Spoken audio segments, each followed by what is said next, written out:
Finally Rockstar মুভির teaser release করা হলো। এক কথায় টিজারটি ছিল অসাধারণ। এই প্রথম বাংলা সিনেমা ইন্ডাস্ট্রিতে এক নতুন প্রমোশনাল কন্টেন্ট দেখা গেল, যা এখন পর্যন্ত সোশ্যাল মিডিয়ায় এর ব্যাপক পজিটিভ রিভিউ লক্ষ্য করা যাচ্ছে।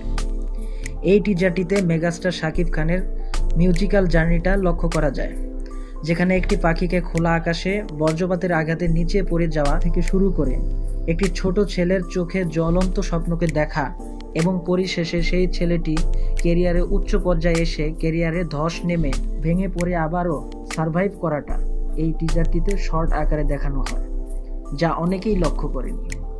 এছাড়াও অ্যানিমেটেড টিজারটিতে আরও দেখা গেল মুভিটির টিজার ড্রপ করার ডেট অ্যানাউন্সমেন্ট, যা দর্শকদের মাঝে অন্যরকম উত্তেজনা সৃষ্টি করেছে। এইরকম কনসেপ্ট অ্যানিমেটেড টিজারকে সকলেরই অ্যাপ্রিসিয়েট করা উচিত। এতে করে প্রোডাকশন হাউস, ক্রিটিক্স এবং দর্শকদের পজিটিভ রিভিউ দেখে উৎসাহিত হবে। সুতরাং এখন দেখার বিষয় রকস্টার টিমের পক্ষ থেকে পরবর্তী প্রমোশনাল কন্টেন্ট মুভির টিজারটি কেমন হয়। আজ এ পর্যন্তই, দেখা হবে পরের ভিডিওতে।